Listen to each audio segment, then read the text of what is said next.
नमस्कार, मी शिवांगी शर्मा आणि आपण पाहत आहात तळोदा वृत्तांकन न्यूज। चला जाणून घेऊया आजच्या ताज्या बातम्या। नवापूर तालुक्यात शोककळा आश्रमशाळेच्या सेप्टिक टँकमध्ये सापडला तिसरीतील विद्यार्थ्याचा मृतदेह। शाळा प्रशासनाच्या बेजबाबदारपणाचा निष्पाप जीवाला बसला फटका। पालकांचा संताप आणि हृदयद्रावक आक्रोश। प्रतिनिधी मोसिम शेख, तळोदा वृत्तांकन न्यूज नेटवर्कसाठी नवापूर।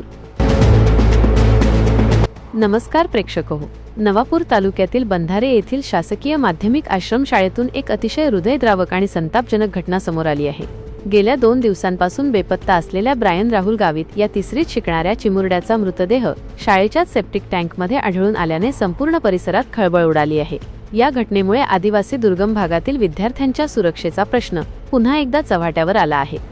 मूळचा सोनखडका येथील रहिवासी असलेला 8 वर्षीय ब्रायन गावित 3 एप्रिल 2026 रोजी दुपारी 3 वाजेच्या सुमारास शाळेतून अचानक बेपत्ता झाला होता। शाळा प्रशासन आणि स्थानिकांनी त्याचा शोध घेण्याचा प्रयत्न केला, मात्र तो सापडला नाही। अखेर दुसऱ्या दिवशी 4 एप्रिल रोजी सकाळी 10 वाजेच्या सुमारास शाळेच्या वसतिगृहामागील सेप्टिक टँकमध्ये त्याचा मृतदेह तरंगताना आढळला। पोटच्या गोळ्याचा मृतदेह पाहताच आई वडिलांनी केलेला आक्रोश उपस्थितांची मने हेलावून टाकणारा होता। या घटनेची माहिती मिळताच विसरवाडी पोलीस आणि नवापूरचे पोलीस निरीक्षक अभिषेक पाटील यांनी तातडीने धाव घेतली, मात्र तोपर्यंत ग्रामस्थांचा संताप अनावर झाला होता। शाळेतील मोडकळीस आलेले दरवाजे, तुटलेल्या खिडक्या आणि उघडी असलेली गटारे यामुळे हा अपघात घडल्याचा आरोप ग्रामस्थांनी केला आहे।